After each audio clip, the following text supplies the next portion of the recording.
आइए आज हम श्रीमद् भगवत गीता के 90वें अध्याय का दूसरा श्लोक पढ़ते हैं। राजविद्या राजगुह्यम पवित्रम इदम उत्तमम प्रत्यक्षावगमम धर्म्यम सुसुखम कर्तुम अव्ययम। अर्थात यह ज्ञान सब विद्याओं का राजा तथा गोपनीयों का भी अति गोपनीय राजा एवं अति पवित्र उत्तम प्रत्यक्ष फल देने वाला और धर्म युक्त साधन करने में बड़ा सुगम और अविनाशी है।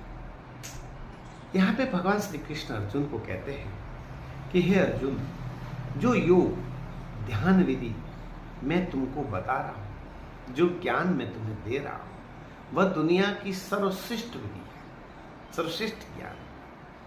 उससे श्रेष्ठ किसी धर्म में ऐसी सुगम एवं सरल विधि नहीं है। ये विधि सब प्रकार के प्राप्त करने वाली विद्याओं में श्रेष्ठ है, अति गोपनीय, जो हर किसी को नहीं बताई जा सकती। ऐसी विधि है, इससे बढ़कर अंतकरण को पवित्र करने वाली कोई विधि इस संसार में नहीं है।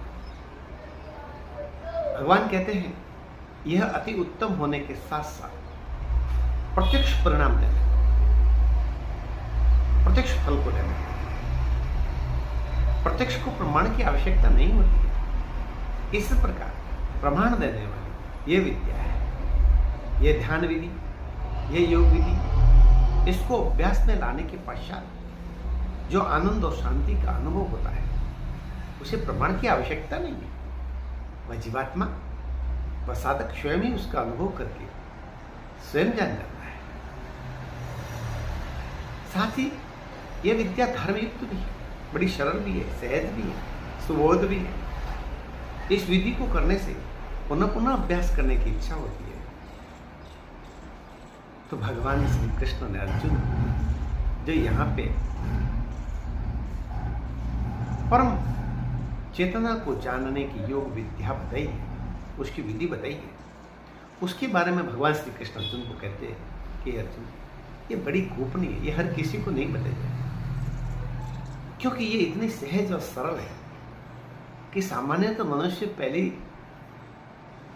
पहली बात में ही इसको सुनने के बाद ही लगेगा ऐसे तो कैसे हो सकता है, इतना सरल कैसे हो सकता है परम सत्य का अनुभव।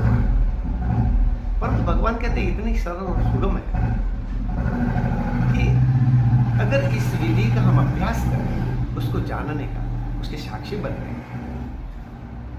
तो ये बहुत ही शांति देने वाली, परम आनंद को देने वाली विद्या है। इसलिए भगवान कहते हैं इसको जानो और उसका प्रत्यक्ष प्रमाण स्वयं अनुभव कि तुम्हारे भीतर ही परम चेतना है, परम आनंद है, परम शांति।